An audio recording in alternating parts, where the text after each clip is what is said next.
Novel قسط number 26 مصنفہ مہر نور۔ آدھے گھنٹے سے ارمان کے دل میں عجیب سا درد ہو رہا تھا۔ اس طرح کا درد اسے تبھی ہوتا تھا جب ماہی کسی تکلیف میں ہوتی تھی۔ وہ تو آرزو کے ساتھ گئی تھی اور بالکل ٹھیک تھی، پھر یہ درد کیوں ہو رہا تھا؟ پھر اسے اچانک محسوس ہوا جیسے اس کے کانوں میں ماہی کی آواز پڑ رہی ہو۔ اس نے اپنا فہم سمجھا، مگر پھر اس کی گرجدار آواز سارے اسٹیشن میں گونجی۔ وہ وہم نہیں تھا، وہ سچ میں یہاں موجود تھی۔ وہ فوراً باہر نکلا تو وہ سامنے ہی کھڑی تھی۔ وہ سمجھ نہ سکا وہ اس وقت پولیس اسٹیشن میں کیا کر رہی تھی۔ اس ماہی کے چہرے پر کچھ تکلیف کے آثار نظر آئے۔ کیا وہ تکلیف میں تھی؟ اس نے ماہی کی طرف قدم بڑھایا۔ اس سے پہلے وہ اس کے نزدیک جاتا ارمان نے محسوس کیا اس کی آنکھیں بند ہو رہی تھیں اور پھر دیکھتے ہی دیکھتے وہ گری، مگر اس سے پہلے وہ زمین بوس ہوتی ارمان اسے اپنی باہوں کے آثار میں لے چکا تھا۔ اسے اپنا دل بند ہوتا محسوس ہوا۔ ہیر، کیا ہوا ہے؟ ہیر، آنکھیں کھولو۔ درد کی وجہ سے وہ نیم بے ہوش ہو گئی تھی۔ ارمان حیدر چیخ رہا تھا اور سارے پولیس اسٹیشن والے حیران دیکھ رہے تھے۔ مائی کی جسم میں کوئی حرکت نہیں ہوئی۔ جلدی سے پانی لاؤ، وہ دھاڑا۔ ایک لیڈی کانسٹیبل سب سے پہلے ہلی اور پانی کا گلاس ارمان کے سامنے کیا۔ ارمان نے فوراً ماہی کے چہرے پر چھینٹے مارے، ساتھ ساتھ وہ اس کا گال تھپتھپا رہا تھا۔ کچھ منٹ بعد ماہی نے اپنی آنکھیں کھولی، مگر درد کی شدت اب برداشت سے باہر ہو رہی تھی۔ اس نے اپنی نخفیف سی آواز میں پکارا، حیدر! اور ارمان حیدر کو لگا جیسے کسی نے اس کے جسم میں روح پھونک دی ہو۔ وہ ہوش میں آ گئی تھی۔ حیدر نے اتنے سارے لوگوں کی پرواہ کیے بنا اسے اپنے سینے سے لگا لیا اور انسپکٹر میرا کو لگا جیسے ارمان نے اس کے سینے میں خنجر گھونپ دیا ہو۔ ارمان نے اسے اتنی زور سے اپنے سینے میں بھینچا تھا جیسے ابھی کھو دینے کا خوف ہو۔ تم ٹھیک ہو نا؟ تم نے میری جان نکال دی تھی۔ اس سے پہلے مائی اپنا سر اس بات میں ہلاتی، اچانک اس کا بازو جہاں گولی لگی تھی اس پر ارمان کا ہاتھ آ چکا تھا۔ اس کے حلق سے ایک کرہ نکلی۔ آہ! ارمان کو اپنا ہاتھ گیلا محسوس ہوا تو اس نے فوراً ہاتھ پیچھے کیا، مگر جیسے اس نے اپنا ہاتھ دیکھا اسے اپنی روح فنا ہوتی ہوئی محسوس ہوئی۔ ارمان کا سارا ہاتھ خون سے لال ہو چکا تھا۔ یہ کیا ہوا تمہیں؟ کہاں چوٹ لگی ہے؟ اس نے فوراً ماہی کی شال بازو سے ہٹائی تو یہ دیکھ کر اس کو اپنی جان نکلتی ہوئی محسوس ہوئی۔ ماہی کو گولی لگی تھی اور ایس پی ارمان حیدر جو 24 گھنٹے گولیوں کے ساتھ کھیلتا تھا، اپنی بیوی کو گولی لگی دیکھ کر اس کا دماغ معاف ہو گیا۔ ہیر سے کچھ بھی بولا نہ گیا۔ ارمان اب سمجھ رہا اس کے چہرے پر تکلیف کیوں تھی۔ جلدی سے فرسٹ ایڈ باکس لے کر میرے کیبن میں آؤ۔ وہ پیچھے کھڑے پولیس والوں کو دیکھ کر دھاڑا۔ اس نے بہت آرام سے ماہی کو کھڑا کیا اور اسے لیتا ہوا کیبن میں چلا گیا اور پیچھے کھڑی انسپکٹر میرا کا وجود پاش ہوا۔ ایک لیڈی کانسٹیبل فوراً بھاگتی فرسٹ ایڈ باکس لے کر ان کے پیچھے گئی۔ ارمان نے اسے اپنے کیبن میں لایا، ماہی کو صوفے پر بٹھایا۔ وہ کانسٹیبل فرسٹ ایڈ باکس رکھ کر جا چکی تھی۔ ارمان حیدر نے بہت احتیاط سے اس کے بازو کو پکڑ کر اوپر کیا۔ جیسے اس نے کپڑا ہٹایا، ماہی کا سارا بازو خون سے سنا ہوا تھا۔ یہ دیکھتے ارمان کے جسم میں تکلیف اور غصے کا ابال آیا۔ اس نے بہت اچھے اور بہت احتیاط سے اینٹی سیپٹک سے بازو صاف کیا۔ شکر ہے کہ گولی چھوتی ہوئی گزر گئی تھی اور بازو کو زیادہ نقصان نہیں پہنچایا، مگر ماہی کے لیے یہ تکلیف برداشت کرنا بہت مشکل تھا۔ وہ اس کے چہرے کے تاثرات سے اندازہ لگا سکتا تھا وہ کس قدر تکلیف میں تھی۔ وہ اپنی آنکھیں زور سے بند کی، اپنے ہونٹوں کو ایک دوسرے میں پیوست کیے درد کو برداشت کر رہی تھی۔ ارمان نے اچھے سے پٹی کی، پھر اس کا سارا بازو صاف کیا جو خون سے رنگ چکا تھا، پھر بہت احتیاط سے کپڑا نیچے کیا اور شال کو اس کے بازو پر ڈال کر اچھے سے کور کیا۔ اس کے بعد اس نے ماہی کے اور اپنے دونوں کے ہاتھ پانی سے دھو کر صاف کیے۔ وہ میڈیکل باکس سے درد کی دوائیاں نکال رہا تھا۔ ہاں، وہ لوگ بھی گولی لگنے کے بعد یہی میڈیسن کھاتے تھے جس سے درد میں آرام محسوس ہوتا تھا۔ اس نے پانی کا گلاس اور گولیاں ماہی کے سامنے کیں۔ ہیر میری جان، یہ کھاؤ، اس سے سکون ملے گا۔ ارمان کی آواز سن کر ماہی نے آنکھیں کھولیں اور اپنا دوسرا ہاتھ پھیلایا۔ پہلے ارمان نے گولیاں رکھی، اس نے منہ میں ڈالیں، پھر ارمان نے پانی کا گلاس پکڑایا اور وہ ایک ہی سانس میں سارا گلاس پی گئی۔ ارمان اس کے پاس بیٹھا، اسے اپنے حصار میں لیا، پھر اس کے پیشانی پر سلگتے لب رکھے۔ کیا ہوا تھا؟ یہ گولی کیسے لگی؟ اور تم یہاں کیوں آئی تھی؟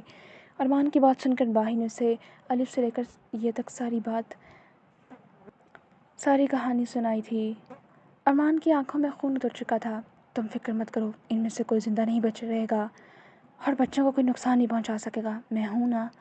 مائی نے سر اس بات میں لایا۔ ہاں وہ تھا، یہی بات اسے سکون دیتی تھی۔ اب وہ اپنے ٹیبل پر موجود کوئی گھنٹی بجا رہا تھا۔ کچھ ہی دیر میں لیڈی کانسٹیبل حاضر ہوئی۔ انسپکٹر میرا اور کانسٹیبل نبیلہ کو اندر بھیجیں۔ یہ سن کر کانسٹیبل سر ہلاتی ہوئی چلی گئی۔ 5 منٹ بعد وہ دونوں اندر کمرے میں تھیں۔ ارمان نے ان دونوں کو نہیں دیکھ رہا تھا، وہ ماہی کے پاس بیٹھا صرف اسے دیکھ رہا تھا جو فون پر آرزو سے بات کر کے اسے اپنی خیریت بتا رہی تھی۔ وہ دونوں کی نکھیوں سے کبھی ارمان کو دیکھتی تو کبھی ایک دوسرے کو۔ کافی دیر تک کمرے میں خاموشی چھائی رہی۔ آخرکار انسپکٹر مرحا نے اس خاموشی کو توڑا۔ سر، آپ نے بلایا؟ ارمان نے یہ سن کر اپنی نظروں کا زاویہ ان دونوں کی طرف کیا۔ اس کی آنکھوں سے چنگاریاں نکل رہی تھیں۔ وہ دونوں عورتیں اندر تک ڈر گئیں۔ دونوں کو ارمان سے خوف آیا۔ اب وہ دونوں اس کے بولنے کے منتظر تھیں۔ اس پولیس اسٹیشن میں آنے والے لوگوں کے ساتھ آپ دونوں کا ایسا سلوک ہے؟ ارمان نے اتنے سر لہجے میں کہا کہ ان دونوں کی ریڑھ کی ہڈی میں سنسناہٹ دوڑ گئی۔ میرا نے کچھ بولنے کی کوشش کی۔ سر وہ ارمان نے اس کے بعد درمیان میں ہی کاٹ دی۔ Not again inspector مرحا۔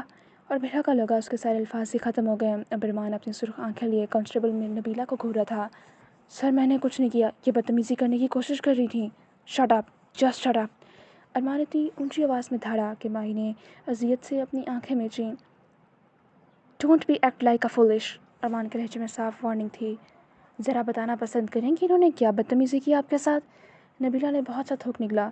سر یہ آپ سے ملنے کی ضد کری تھی۔ آپ نے ہی منع کیا تھا کہ کسی بھی ایرا خیرے کو آپ سے ملنے نہیں دیا جائے گا اور ہم خود ہی ان کی رپورٹ لکھ کر معاملہ نپٹائیں۔